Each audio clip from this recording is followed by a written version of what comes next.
नमस्कार साथियों, मैं अविनाश दास रेशनल कबीर यूट्यूब चैनल में आप सबका हार्दिक स्वागत करता हूं। साथियों, चैनल को सब्सक्राइब न किए हों, सब्सक्राइब ज़रूर करें। अपने सभी साथियों तक, सभी ग्रुपों तक पहुंचाएं। इस चैनल का उद्देश्य तर्कशीलता को, वैज्ञानिक सोच को जन जन तक पहुंचाने का है। किसी भी जाति, धर्म, संप्रदाय या व्यक्ति विशेष के दिल दुखाने का उद्देश्य नहीं है। साथियों, आप सबको याद होगा कि मैंने मनुस्मृति पर लगातार स्ट्रीम किया और एक किताब पर भी मैंने लगातार स्ट्रीम किया, कबीर और रामानंद, और उसको पूरा किया। मनुस्मृति तो पूरा नहीं हो पाया है। साथियों, एक स्ट्रीम मैं आज से और शुरू करना चाहता हूँ। हर रोज़ तो नहीं हो पाएगा, लेकिन बीच बीच में जब भी समय मिलेगा मैं इस किताब पर भी स्ट्रीम करने का मन बनाया हूँ।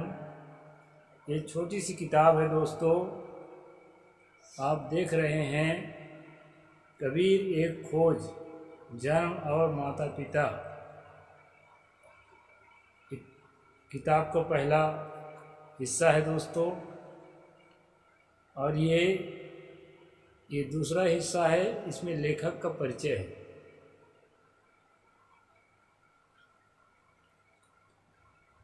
तो साथियों, इन लेखक महोदय को मैं इसलिए पसंद करता हूँ कि मैंने पाया है कबीर पंथ के पारक सिद्धांत के अंदर इनमें अपडेट होने की चीज़ पाई है मैंने। ज़्यादातर तो लकीर के फ़कीर होते हैं जो एक बार पढ़ लिए या गुरु से सुन लिए या अपने ही ठान लिए, उससे टस से मस नहीं होना चाहिए। आने वाले समय में उससे भिन्न अगर सच्चाई मिलती है, उसको स्वीकार नहीं कर पाते। लेकिन इस किताब के लेखक महोदय को मैंने देखा है कि पिछले संस्करण में अपनी ही बातों में जो बात युक्ति युक्त या तर्क संगत या ऐतिहासिक या प्रमाण संगत नहीं पाई गई, उन बातों पर इन्होंने अपडेट किया, नई बात को शामिल किया जो बात सच थी, शोधपूर्ण थी और जो है युक्ति युक्त, तर्क युक्त और प्रमाण युक्त।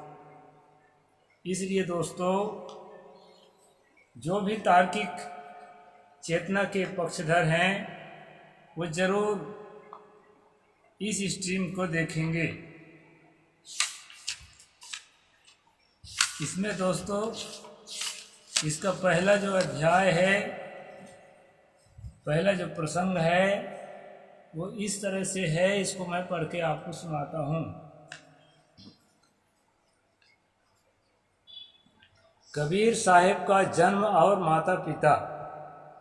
यह निर्विवाद है कि नीरू नीमा मुस्लिम जुलाहे थे और कबीर साहेब नीरू नीमा के अवरस पुत्र थे। अवरस पुत्र का मतलब होता है दोस्तों, माता पिता के वास्तविक पुत्र। कुछ लोग कहते हैं कि नहीं, नीरू नीमा उसके वास्तविक माता पिता नहीं थे, वो कहीं पा लिए थे नवजात शिशु को और उसका पालन पोषण किए थे। लेकिन यहाँ पर लेखक ने लिखा है, केवल लिखा ही नहीं है, ये पूरे किताब में दोस्तों बहुत सारे प्रमाणों के द्वारा इस बात को साबित भी किया है। तो आगे हम देखते हैं कि क्या प्रसंग आता है। एक, संत रैदास जी जन्म संवत 1475 विक्रम, जो कबीर साहेब के गांव में जन्मे तथा समकालीन थे। इसी संदर्भ में रैदास वाणी के संपादक डॉक्टर सुखदेव सिंह जी लिखते हैं, वे अर्थात रैदास न केवल कबीर के समकालीन थे, सहधर्मी, मित्र और बहुत दूर तक सजाती थे। कबीर के पूर्वजों ने तत्काल धर्म परिवर्तन किया था। यानी कि नीरू नीमा जो थे वो हिंदू से मुसलमान हुए थे, मुस्लिम जुलाहा कहलाते थे। इसके बावजूद उनका आत्मीय संबंध लहरतारा और मड़ुआडीह के कुटबाइला धुसिया चमारों से बना हुआ था। संत रैदास की मृत्यु विक्रम संवत 1597 में हुई। उक्त संत रैदास जी कबीर साहब के संबंध में लिखते हैं, जाके ईद बकरीद कुल गौरे बधु करही, मनियाहि शेख शहीद पीरा, जाके बाप वैसी करी पूत ऐसी सरी, तिहरे लोक प्रसिद्ध कबीरा। ये जो है रैदास वाणी, संपादक डॉक्टर सुखदेव सिंह, प्रस्तावना पृष्ठ 245 253 और वहीं पृष्ठ 186 229। इसमें आप देख सकते हैं दोस्तों, लेखक ने यहाँ पर स्पष्ट किया है।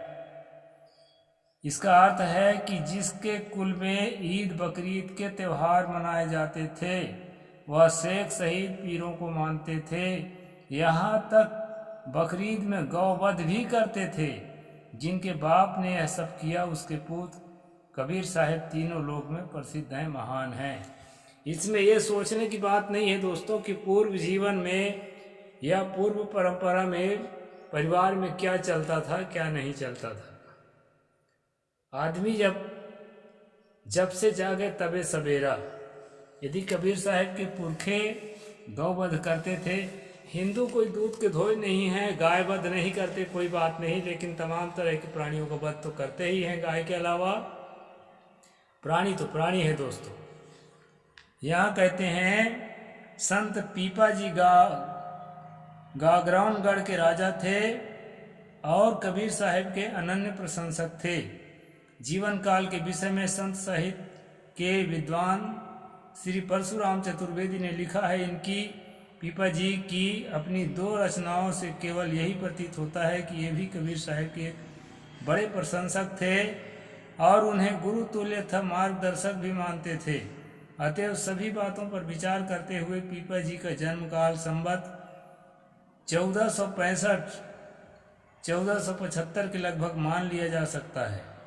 उक्त संत पीपा जी ने लिखा है, जाके ईद बकरी तिनित गौर बध करे, मानिए शेख शहीद पीरा, बापी वैसी करी पूत ऐसी धरी, नाम नवखंड प्रसिद्ध कबीरा। ये भी मिलता जुलता हुआ है रैदास जी से।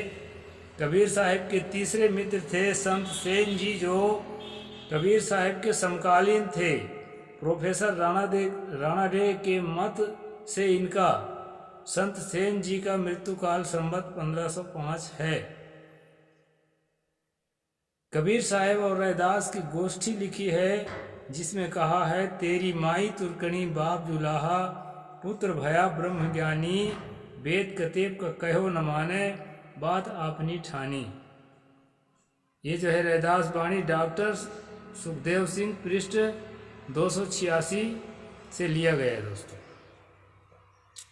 राजस्थान के संत धन्ना जी भी कबीर साहब के समकालीन थे। मेकालिफ ने इनको धन्ना जी के जन्मकाल सन 1415 अर्थात संवत 1472 में होना अनुमान किया है। इनका समय विक्रम की 16वीं शताब्दी के प्रथम अथवा द्वितीय चरण तक माने। धन्ना जी ने कहा, बुनना तनना त्याग के प्रीति चरण कबीरा, नीच कुल जोलाहरा भयो गुनीय गहीरा। ये जो है दोस्तों गुरु ग्रंथ साहिब राग आशा 2 पृष्ठ 487-488 से यहाँ पर लिया गया है। धन्ना जी कहते हैं, तन्ना बुनना छोड़ के कबीर ने भगवान की भक्ति किया। नीच कुल अर्थात जुलाहा जाति में जन्म लेकर भी गुणीय गहीरा अर्थात महान हो गए। ये उनका अपना मत है। निर्गुण धारा के प्रसिद्ध संत दादू दयाल जी का जन्म 1601 विक्रम में हुआ, जो लिखते हैं, नामदेव कबीर जुलाहो, जन रैदास तिरे, दादू बेग बार नहीं लागे, हरिसो सबे सरे। श्री दादू साहेब ने स्पष्ट लिखा है कि कबीर जुलाहा थे। दादू दयाल के जीवन काल के विषय में प्रायः सभी एक मत जान पड़ते हैं। इनके जन्म का समय फाल्गुन सुदी के बृहस्पतिवार संवत 1601 तथा मृत्यु ज्येष्ठ बदी 8 शनिवार संवत 1660 सभी मानते हैं।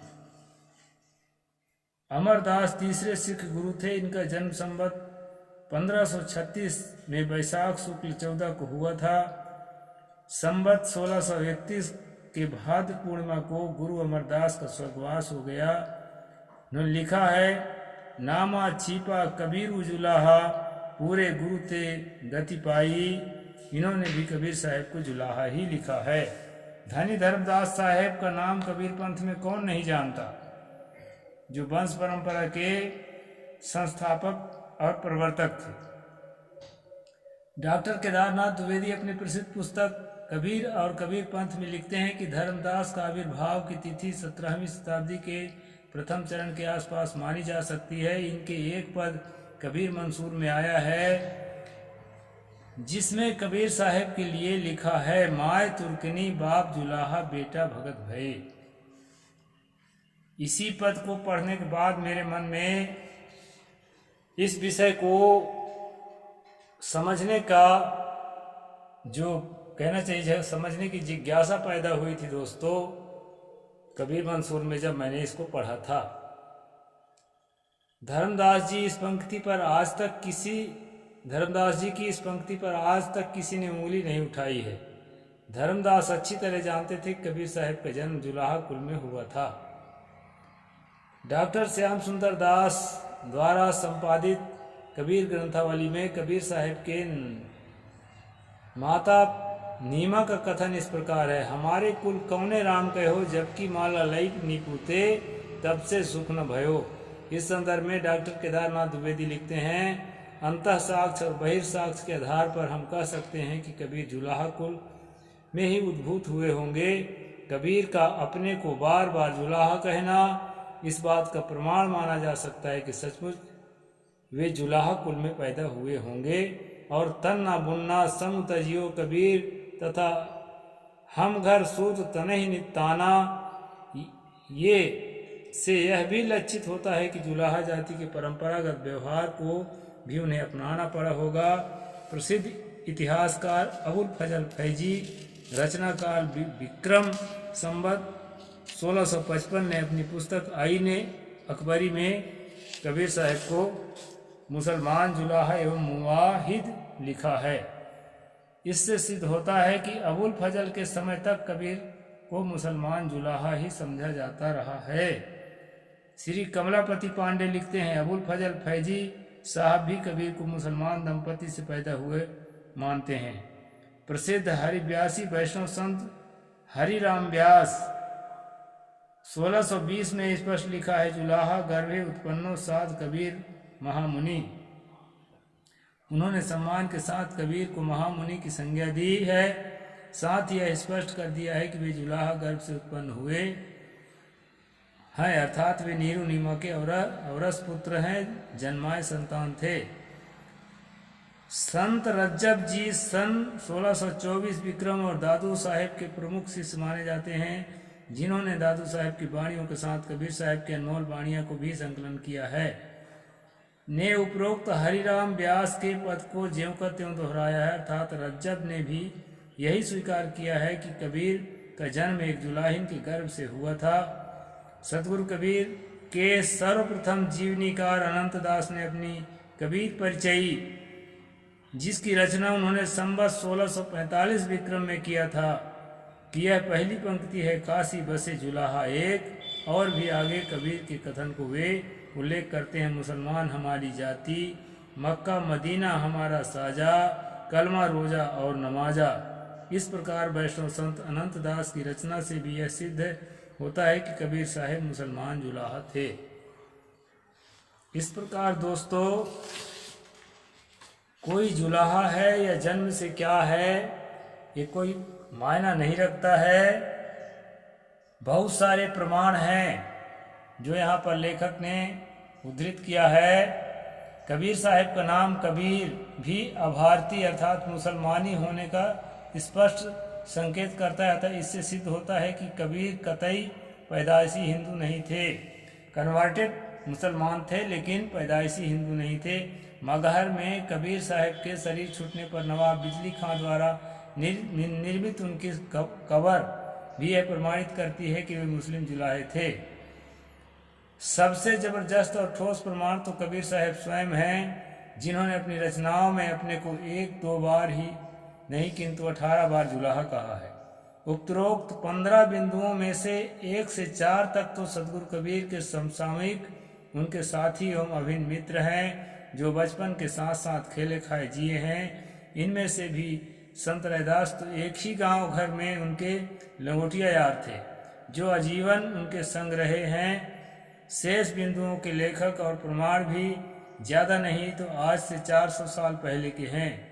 15वां बिंदु जो साक्षात सदगुरु कबीर साहब के अकाट वचन है। अतः उपर्युक्त प्रमाणों के आधार पर हम डंके की चोट पर कह सकते हैं कि कबीर साहब नीरू नीमा के औरस पुत्र हैं, कहीं पाए गए नहीं हैं। पाए जाने की कहानी बहुत पीछे गढ़ी गई है तथा इसका विवरण आगे कबीर के पाए जाने की समीक्षा संदर्भ में प्रस्तुत किया गया है। आगे बताया जाएगा दोस्तों कि पाए जाने की कहानी कैसे गढ़ी गई है। दरअसल क्या है कि जब आदमी बहुत ज़्यादा सेलिब्रिटी हो जाता है, बहुत ज़्यादा जब फेमस हो जाता है, तो उसको हमारे भारत के जो मानसिकता है कि वो छोटी जाति का न माना जाए और खासकर मुसलमान समुदाय का तो माना ही न जाए, इसके लिए प्रयास किया जाता है। जबकि दोस्तों ऐसा कुछ नहीं है। हिंदू कोई नहीं, मुसलमान कोई नहीं, कोई शूद्र ब्राह्मण नहीं, हर आदमी आदमी है और कहीं भी महान व्यक्ति पैदा हो सकता है। और ज़्यादातर तो उपेक्षित और शोषित पीड़ित समुदाय से ही महान व्यक्ति पैदा होते हैं। इसलिए हमें ये हठ करने की ज़रूरत नहीं है। यहाँ पर लेखक ने हठ नहीं किया है। मैं मानता हूँ कि बचपन में इन्होंने भी पढ़ा होगा कबीर साहब के संबंध में, तो इससे भिन्न पढ़ा होगा जैसा कि लोक प्रचलित बातें हैं। लेकिन इन्होंने सत्य को स्वीकार किया है और हमें भी सत्य स्वीकार है। इसलिए दोस्तों इस विषय पर मैं स्ट्रीम कर रहा हूँ। अब आप यह समझ ही चुके होंगे कि कबीर साहब कहीं भी पाए नहीं गए थे और कबीर साहब किसी भी प्रकार से तत्कालीन परिवेश में हिंदू नहीं थे। कन्वर्टेड जरूर थे, लेकिन वो तत्कालीन परिवेश में एक मुस्लिम परिवार में जन्मे और उन्होंने इतना बड़ा काम किया जो पूरी दुनिया आज उन्हें सलाम करती है, नमस्कार करती है, दंडवत करती है और अपने श्रद्धा का पात्र मानती है। तो आज का स्ट्रीम यहीं तक दोस्तों। अगला प्रसंग मैं कल बताऊंगा। साहिब बंदगी, त्रैबार साहिब बंदगी। जय जोहार, जय भीम, जय भारत।